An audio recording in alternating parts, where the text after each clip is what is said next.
Hello दोस्तों, नमस्कार।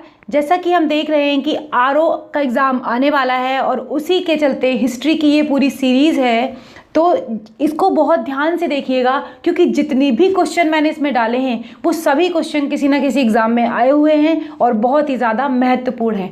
तो वीडियो को लास्ट तक अवश्य देखें और अगर आपको लगता है कि ये क्वेश्चन आपके लिए बहुत ज़्यादा महत्वपूर्ण है तो आप इनका या तो कहीं पर प्रिंट आउट ले लें या फिर आप इनके नोट्स को कहीं पर भी, जहाँ पर भी आप लिख रहे हो, इनको वहाँ पर अवश्य लिखते रहें। ये ऐसे क्वेश्चन जो एग्जाम में आपको बहुत ज़्यादा आगे ले जाने वाले हैं और बहुत ही उपयोगी साबित होंगे। तो बने रहें वीडियो तक हमारे साथ। और अगर आपको वीडियो फिर अच्छा लगता है तो प्लीज़ एक लाइक करें, शेयर करें और अगर अभी तक आपने हमारे चैनल को सब्सक्राइब नहीं किया है तो प्लीज़ चैनल को सब्सक्राइब करें और बेल आइकन को प्रेस करें ताकि जब भी मैं कोई नया वीडियो डालूँ आप हमारे वीडियो से जुड़े रहें। तो चलिए बिना देर किए हुए हम अपने चैप्टर को शुरू करते हैं और आज हम देखेंगे कितने महत्वपूर्ण क्वेश्चन आंसर हैं आपके लिए।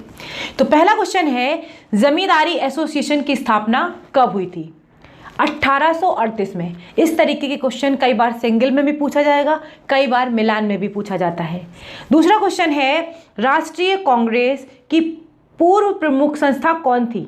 जो राष्ट्रीय कांग्रेस संस्था बनी थी उससे पहले मुख्य संस्था कौन सी थी? Indian association of Calcutta. आपको ये देखना है कि इसके संस्थापक कौन थे और इसमें क्या और महत्वपूर्ण फैक्ट है आप उसको भी देख सकते हैं। एक चीज थोड़ी सी देख लेंगे, ब्रिटिश इंडिया सोसाइटी की स्थापना कहाँ हुई थी? लंदन में। ईस्ट इंडिया एसोसिएशन की स्थापना भी लंदन में हुई थी और नेशनल इंडिया एसोसिएशन की स्थापना भी लंदन में हुई थी। तो कुछ कुछ ट्रिक्स बनाइए इनको ताकि आप आसानी से याद रख सकें। और इंडियन एसोसिएशन की स्थापना भी कहाँ हुई थी? कलकत्ता में। तो ये जो क्वेश्चंस हैं ये एग्जाम में पूछे गए हैं, बार बार पूछे जाते हैं, तो ये एक बार में आपको याद होने वाले नहीं हैं। तो प्लीज़ इनको बार बार देखें और ज़रा ध्यान से समझने की इसको कोशिश करें। अगला है, कुछ संगठन है और संस्थापक हैं। तो लैंड होल्डर सोसाइटी के जो संस्थापक हैं वो कौन हैं? वो हैं Dwarkanath Tagore. Land holder Society के जो संस्थापक हैं वो हैं Dwarkanath Tagore.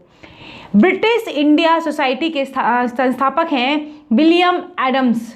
Indian Society Anand Mohan Bose. Indian Association SN Banerjee, Surendranath Banerjee. India League की स्थापना की थी शिशिर कुमार घोष ने। इंडियन एसोसिएशन की स्थापना हुई थी आनंद मोहन बोस के द्वारा। भारतीय राष्ट्रीय उदार संघ Surendranath Banerjee. United India Syed Ahmed Khan.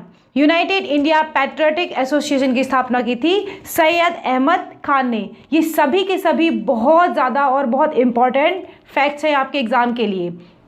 आगे देखते हैं, एशियाटिक सोसाइटी ऑफ बंगाल की स्थापना कब हुई थी? तो वो हुई थी 1784 में।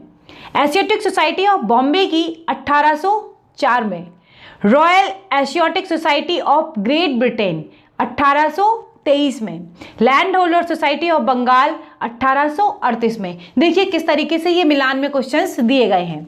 अगला है, भारतीय राष्ट्रीय कांग्रेस की स्थापना किसने की थी? A.O. ह्यूम ने। और कब की थी? 1885 में। तो ये कुछ ऐसे पॉइंट्स हैं जो इनको जरूर याद रखिएगा, ये एग्जाम में यहाँ से क्वेश्चंस बहुत पूछे गए हैं। भारतीय राष्ट्रीय कांग्रेस के प्रथम अधिवेशन में, देखिए ध्यान रखिएगा, जब भारतीय राष्ट्रीय कांग्रेस का पहला अधिवेशन हुआ था तो उसमें कितने प्रतिनिधियों ने भाग लिया था? उसमें लिया था 72 प्रतिनिधियों ने उसमें भाग लिया था। भारतीय राष्ट्रीय कांग्रेस के पहले अध्यक्ष कौन थे? तो WC बनर्जी इसके पहले अध्यक्ष थे। अगला है, भारतीय राष्ट्रीय कांग्रेस के समय भारत का वायसराय कौन था? तो भारत का जो वायसराय था वो थे लॉर्ड डफरिन। कौन वायसराय थे? Lord Dufferin. इन्हीं ने कांग्रेस को सूक्ष्मदर्शी अल्पसंख्यक जनता का प्रतिनिधित्व करने वाला बताकर इसका मजाक उड़ाया था। कई बार स्टेटमेंट में ये चीज पूछी जाती है कि ऐसा किसने बोला था। भारतीय राष्ट्रीय कांग्रेस के प्रथम मुस्लिम अध्यक्ष कौन थे? तो वो थे बदरुद्दीन तैयब जी। कौन थे अध्यक्ष? बदरुद्दीन तैयब जी। अगला है, भारतीय राष्ट्रीय कांग्रेस का प्रथम निर्वाचित यूरोपीय अध्यक्ष कौन था? तो वो थे जॉर्ज यूल। कौन थे? George Yule. भारतीय राष्ट्रीय कांग्रेस की प्रथम भारतीय महिला अध्यक्ष कौन थी? तो वो थी सरोजनी नायडू।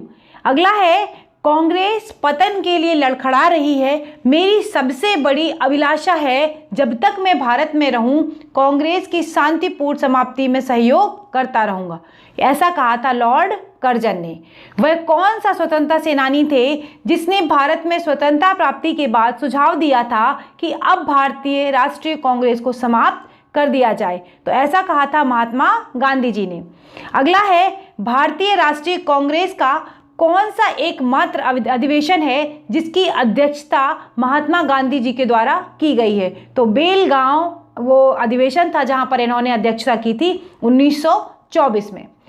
अगला है, वर्ष 1938 में भारतीय राष्ट्रीय कांग्रेस की हरिपुरा अधिवेशन की अध्यक्षता किसने की थी? यहाँ से दो तरीके के प्रश्न उठते हैं। यह तो कब हुई थी? तो 1938 में हरिपुरा अधिवेशन में टाइम भी पूछ सकता है। और दूसरी चीज, अध्यक्षता किसके द्वारा की गई थी? तो वो की गई थी सुभाष चंद्र बोस के द्वारा।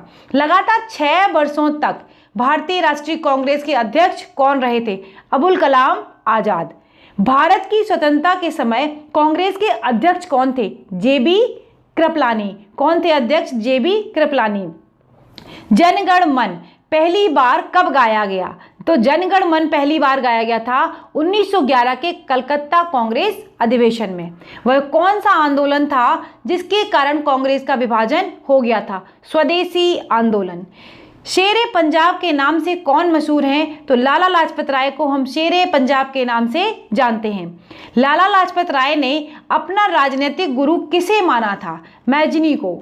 भारतीय अशांति के जनक के रूप में किसे जाना जाता है? ये जाना जाता है लोकमान्य तिलक को।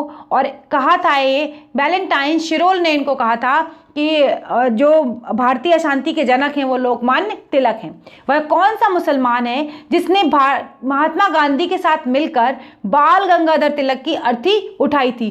तो वो थे शौकत अली। ये क्वेश्चन थोड़ा अजीब था लेकिन एग्जाम में आया है तो मैंने इसे यहाँ पर डाल दिया है। अभिनव भारत का गठन किसने किया था?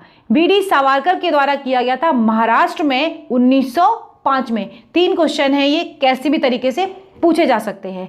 मित्र मेला संघ को किसने शुरू किया था? ये भी बीडी सावरकर के द्वारा ही शुरू किया गया था। हेडगेवार ने राष्ट्रीय स्वयंसेवक संघ की स्थापना कब की थी? 1925 में। अनुशीलन समिति की स्थापना किसने की थी? पी मित्रा ने।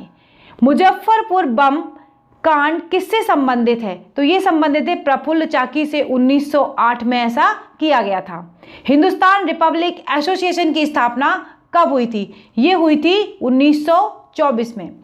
अंग्रेजी सरकार ने कोकोरी षड्यंत्र 1925 के मामले में किसे फांसी पर चढ़ा दिया था? तो ये चढ़ा दिया था राम प्रसाद बिस्मिल को। अगला है, कोकोरी कांड मुकदमे में सरकारी वकील कौन थे? तो जगत नारायण मुल्ला जो थे वो सरकारी वकील थे। हिंदुस्तान सोशलिस्ट रिपब्लिक एसोसिएशन किसके द्वारा गठित की गई थी? ये गठित की गई थी चंद्रशेखर आजाद के द्वारा और दिल्ली में ये गठित की गई थी। भगत सिंह, राजगुरु, सुखदेव को फांसी कब दी गई थी? इनको फांसी दी गई थी 23 मार्च 1931 को लाहौर षड्यंत्र केस में। 2 क्वेश्चन है यहाँ पर, कब दी गई थी और किस केस से संबंधित थे ये। भगत सिंह का स्मारक कहाँ पर स्थित है? फिरोजपुर में। जेल में भूख हड़ताल के कारण किस स्वतंत्रता संग्राम सेनानी की मृत्यु हो गई थी? तो वो जतिन दास थे। 60 दिन के उपवास, इन्होंने कुछ भी नहीं खाया था इसलिए इनकी मृत्यु हो गई थी। स्वतंत्रता संग्राम में सबसे कम आयु के शहीद कौन थे? तो सबसे कम आयु के शहीद थे खुदीराम बोस। अगला है, लंदन में इंडियन होम रूल सोसाइटी की स्थापना किसने की थी या प्रारंभ किसने किया था? ये देखिएगा, लंदन की बात कर रहे हैं और इंडियन होम रूल सोसाइटी तो श्यामजी कृष्ण वर्मा ने स्थापना की थी। गदर पार्टी की स्थापना किसने कब और कहां की थी? तो गदर पार्टी के संस्थापक जो हैं वो लाला हरदयाल हैं और 1913 में की थी। और संयुक्त राज्य अमेरिका में गदर पार्टी के जो पहले सभापति थे वो सोहन सिंह भकना थे। यहाँ मैंने जो भी फैक्ट लिखे एक एक क्वेश्चन यहाँ से पूछा गया है। भारतीय क्रांति की मां कहलाती हैं बीकाजी गामा। इन्होंने ही भारतीय तिरंगे को सर्वप्रथम फहराया था 1907 में और कहाँ पर? स्टुटगार्ट में। अगला है इंडिपेंडेंस लीग की स्थापना किसने की थी? तो ये की थी रास बिहारी बोस ने।